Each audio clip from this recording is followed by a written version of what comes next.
নমস্কার বন্ধুরা, মানবীর রান্নাঘরে আপনাদের সবাইকে স্বাগত জানাই। আমার আজকের রেসিপি আমের পায়েস।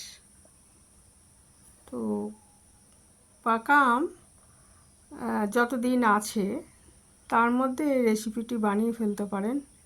খুবই ভালো হয় খেতে, অত্যন্ত সুস্বাদু একটা পায়েসের রেসিপি।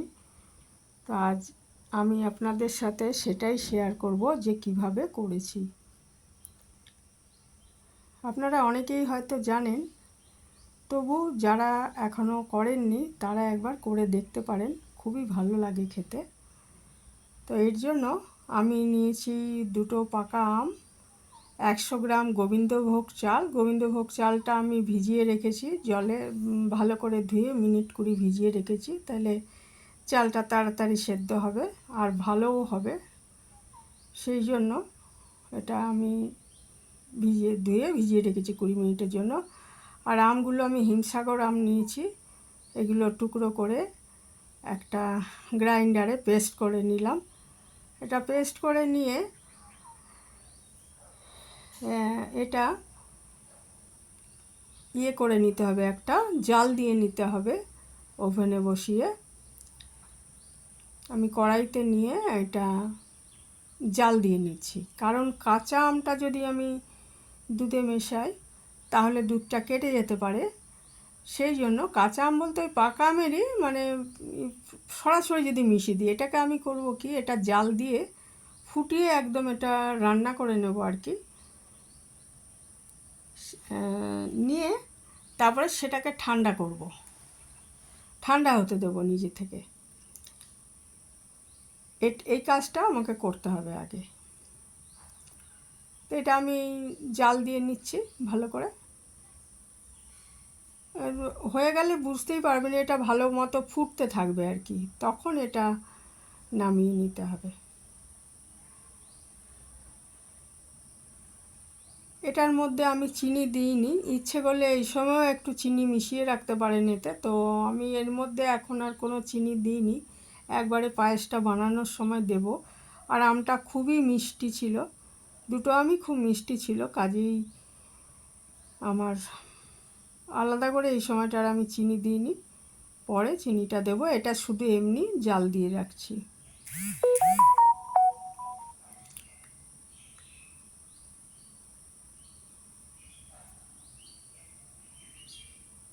এখন এটা ফুটতে আরম্ভ করেছে, এটা ভালো করে যেমন একদম টকবক করে ফুটবে এবং কালারটাও দেখবেন চেঞ্জ হয়ে যাবে, দেখলেই বুঝতে পারবেন যে এটা তৈরি হয়ে গেছে। সেই সময় নামিয়ে এটা আমি ঠান্ডা করে নেব।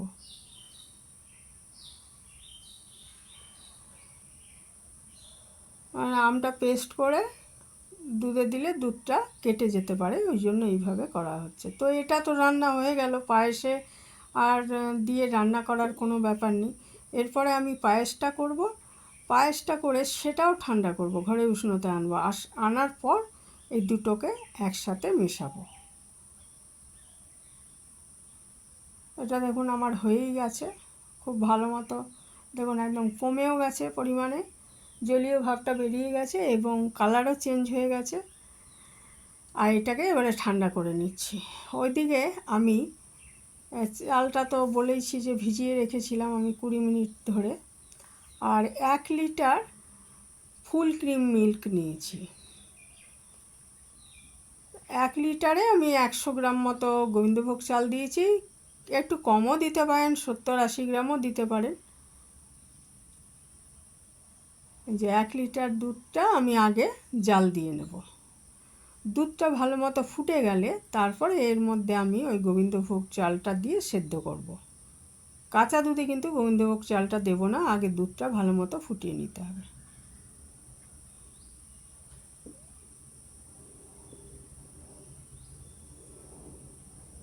দেখুন দুধটা ফুটেই গেছে।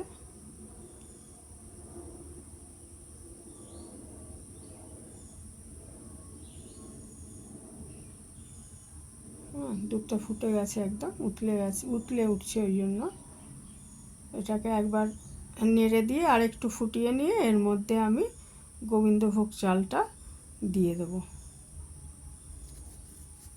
দিয়ে গোবিন্দভোগ চালটা দিয়ে ততক্ষণ সেদ্ধ করব যতক্ষণ না চালটা সেদ্ধ হয়ে যায়। তারপরে কিন্তু মিষ্টি মেশাবো, কারণ হচ্ছে চালটা সেদ্ধ না হওয়া অবস্থায় যদি আমি চিনি মেশাই তাহলে কিন্তু চালটা শক্ত শক্ত রয়ে যাবে, খেতে ভালো লাগবে না। তাই চালটা ভালো মতো সেদ্ধ হয়ে গেলে তারপরে আমি মিষ্টিটা দেব। মিষ্টি আমি চিনি দিয়ে করেছি, ইচ্ছে করলে এটা মিছরি দিয়েও করতে পারেন।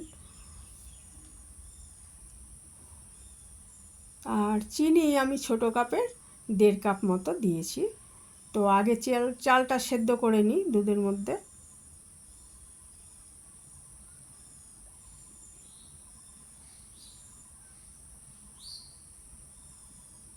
আর এই সময় আঁচটা মিডিয়ামে রেখে একটু মাঝে মাঝে কিন্তু নেড়ে দিতে হবে, না হলে তলায় লেগে যাওয়ার সম্ভাবনা। মাঝে মাঝে নেড়ে দেবো আমি যতক্ষণ না চালটা সেদ্ধ হয়ে যায়।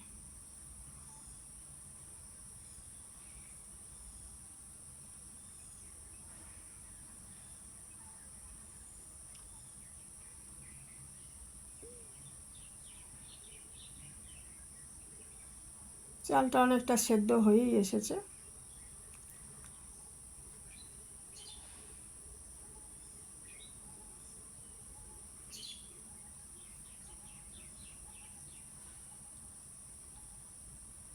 আর এর মধ্যে আমি কোনো রকম এলাচ গুঁড়ো টুড়ো বা তেজপাতা দিচ্ছি না, কারণ আমের একটা সুন্দর গন্ধ আছে হিমসাগর আমের।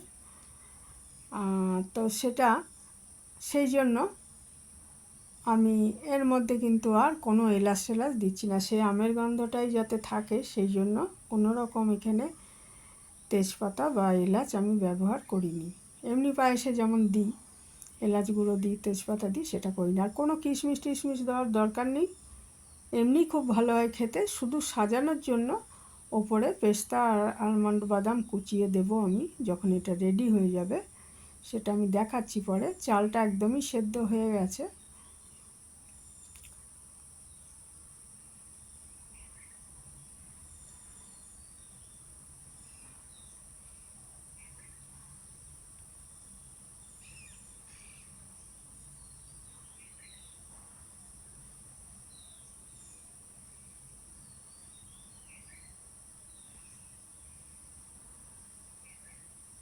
চালটা সেদ্ধ হয়ে যাওয়ার পর এতে আমি 1.5 কাপ চিনি মিশিয়ে দিয়েছি এবং সেটা আবার ভালো মতো জাল দিয়ে একটু কমিয়ে নেব আর কি পরিমাণটা।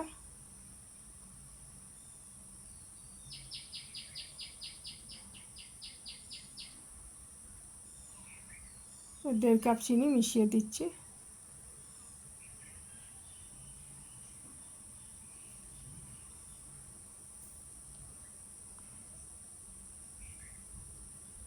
ছোটো কাপের 1.5 কাপ দিয়েছি। আর মিষ্টিটা নিজেদের স্বাদ অনুযায়ী দেবেন, যে যেরকম মিষ্টি খান।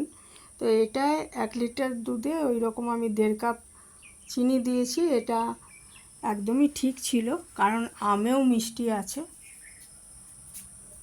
আমটাও খুব মিষ্টি ছিল, কাজেই আর বেশি চিনি দেওয়ার প্রয়োজন হয়নি।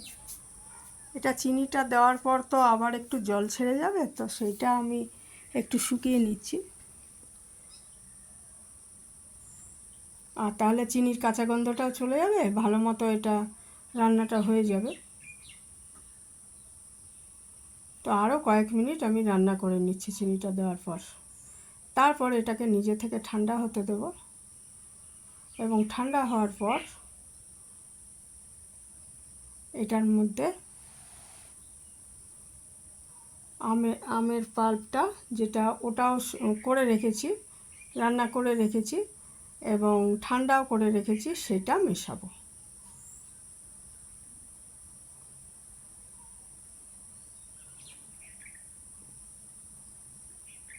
আর এই সময় একটু মানে পায়েস হচ্ছে, একটু ঘন ঘন নাড়তে হয় আর কি।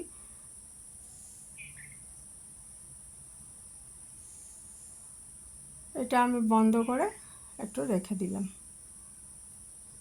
এরপরে দেখুন এটা ঠান্ডা হয়ে গেছে। নিজে থেকেই ঠান্ডা হয়ে যাওয়ার পর তারপরে এর মধ্যে আমি ঠান্ডা করে রাখা এবং যে আমের পাল্পটা যেটা আমি আগেই রান্না করে রেখেছিলাম সেটাকে মিশিয়ে দিচ্ছি খুব ভালো মতো। আর সাজানোর জন্য ওপরে আমি দিয়েছি আলমন্ড বাদাম কুচি, পেস্তা কুচি আর একটু আমের টুকরো। আমের টুকরোটা দিতেও পারেন, দেখতে ভালো লাগার জন্য দিয়েছি, আর কিছু নয়। আর ভালোই লাগে আমের টুকরো মুখে পড়লে। সেটা কিন্তু আমি কাঁচা, মানে ওটা আর রান্না করার তো ব্যাপার নেই, ওটা আমি আম কেটে টুকরো করে ওপরে দিয়ে দিয়েছি।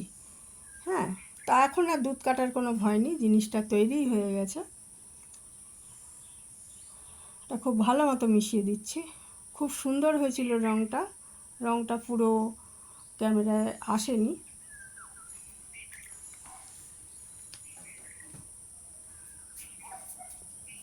এই যে ওপরে আমি আলমন্ড বাদাম আর পেস্তা কুচি ছড়িয়ে দিচ্ছি, আর একটু আম টুকরো করে ওপরে দিয়ে দেবো সাজানোর জন্য। দেখতেও ভালো লাগবে আর খেতেও ভালো লাগবে ওই জন্য।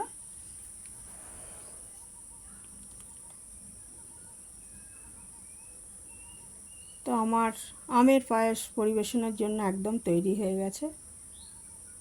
কারা এইভাবে বানান জানাবেন আমাকে কমেন্টে। আজ এখানেই শেষ করলাম। ভালো থাকবেন সবাই। আর যারা এ পর্যন্ত আমার ভিডিওটা দেখলেন তাদের অসংখ্য ধন্যবাদ। আর নতুন বন্ধু যদি কেউ দেখে থাকেন আজকে আমার এই ভিডিওটা, আশা করব তিনি আমার চ্যানেলটাকে সাবস্ক্রাইব করবেন।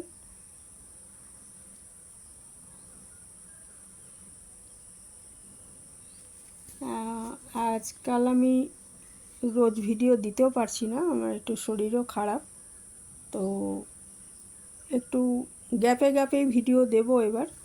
তো বন্ধুরা পাশে থাকবেন আমার।